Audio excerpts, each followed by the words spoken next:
What next for UPI? We'll talk about UPI Lite, and you even unveiled another version of it, at the recent FinTech Summit.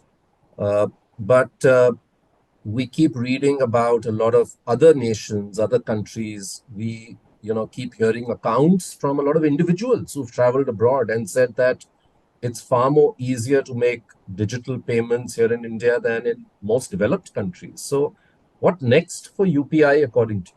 The fact is, I think as an online payment system, UPI kind of is head and heels above the rest of the retail payments globally, and that's a stated fact.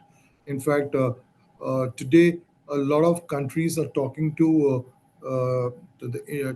NPCI and to the government to see as to how they can imbibe the success of UPI in their respective countries. So that is a given fact. I mean, that definitely makes us as Indians proud of the fact that we really have created a niche for ourselves in the retail payment ecosystem globally. Now, UPI through its entire journey, uh, almost 5 to 6 years, it is I've seen them kind of evolve uh, both in terms of features and in terms of end use cases. Yeah, and what we see is that today we had UPI, which with its multiple use cases to do multiple pay. I mean, you could do uh, a typical P2P is a person to person payment, a person to merchant payment. We could do GST payments and a host of other use cases associated with UPI.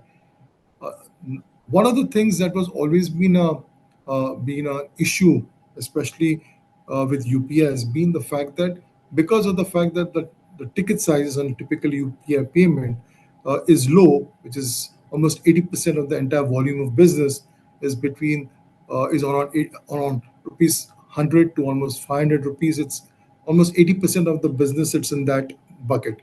Mm. So they wanted to, and most of these transactions keep going back to the banking ecosystem, to the CBS, which is typically a very heavy duty tech infrastructure setting with the banks, and causing a lot of choke over there and also transaction dropouts.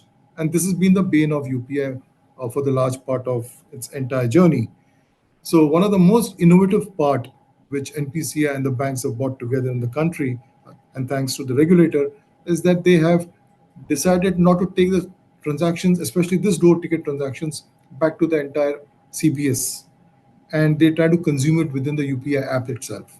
Yeah, and so effectively these transactions can be I can do transactions on UPI Lite, where those transactions don't necessarily need to go back to the banking system and they get consumed within my app itself. So that's one of the most innovative feature I thought which UPI has brought up. Recently, they launched a product which is UPI Lite X, wherein they brought one of the most significant functionalities where a transaction can be done on UPI using NFC as one of the options. Okay, which is near field communication. So effectively, I can do a transaction um, in a place where there's no network, because typically UPI transactions you need to have a network around you. In this case, you can do a transaction without the necessity to have a network around you. So I think that's a game changer. It opens a different market segment altogether, and I think it is going to become a game changer in the times to come.